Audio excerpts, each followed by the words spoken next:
നമസ്കാരം, കൊട്ടാരക്കര മീഡിയയിലേക്ക് സ്വാഗതം.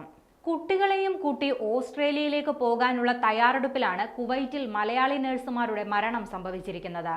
എന്താണ് സംഭവിച്ചതെന്ന് അറിയില്ലെന്നും ഇവരുടെ ബന്ധുക്കൾ പറയുന്നു. ഇന്നലെയാണ് കുവൈറ്റിൽ ദമ്പതികളായ മലയാളി നഴ്സുമാർ മരിച്ച വിവരം പുറത്തുവരുന്നത്.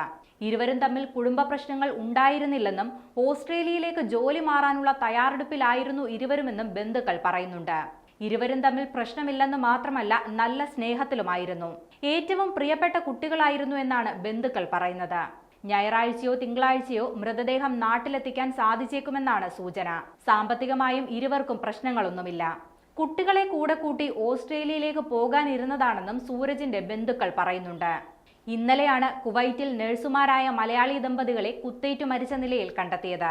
എറണാകുളം സ്വദേശികളായ സൂരജ്, ബിൻസി ദമ്പതികളാണ് മരിച്ചത്. അബ്ബാസിയയിലെ താമസ സ്ഥലത്താണ് ഇരുവരെയും മരിച്ച നിലയിൽ കണ്ടെത്തിയത്. മരണം നടന്നു എന്നതിൽ കവിഞ്ഞ് മറ്റു വിവരങ്ങൾ അറിയില്ലെന്നാണ് ഇരുവരുടെയും ബന്ധുക്കൾ പറയുന്നത്. പോലീസ് ഇതുമായി ബന്ധപ്പെട്ട് വിശദീകരണം നൽകിയിട്ടില്ലെന്നും ബന്ധുക്കൾ വ്യക്തമാക്കി. ഇരുവരും ഡ്യൂട്ടി കഴിഞ്ഞതിനു ശേഷം വീട്ടിലെത്തി സ്വാഭാവികമായി സംസാരിച്ചതാണ്. അതിനുശേഷം എന്താണ് സംഭവിച്ചതെന്ന് അറിയില്ലെന്നാണ് ബന്ധുക്കൾ പറയുന്നത്. മലയാളികൾ കൂടുതലായി താമസിക്കുന്ന അബ്ബാസിയയിലാണ് സംഭവം നടന്നത്.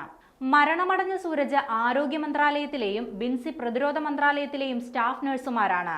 2 മക്കളാണ് ഇരുവർക്കുമുള്ളത്. ഇരുവരും നാട്ടിലായിരുന്നു. ഇവരെയും കൂട്ടി ഓസ്ട്രേലിയയിലേക്ക് ജോലി മാറാനുള്ള ഒരുക്കത്തിലായിരുന്നു ഇരുവരും. മൃതദേഹം വേഗത്തിൽ നാട്ടിലെത്തിക്കാൻ ശ്രമിക്കുകയാണെന്നും ബന്ധുക്കൾ പറയുന്നുണ്ട്.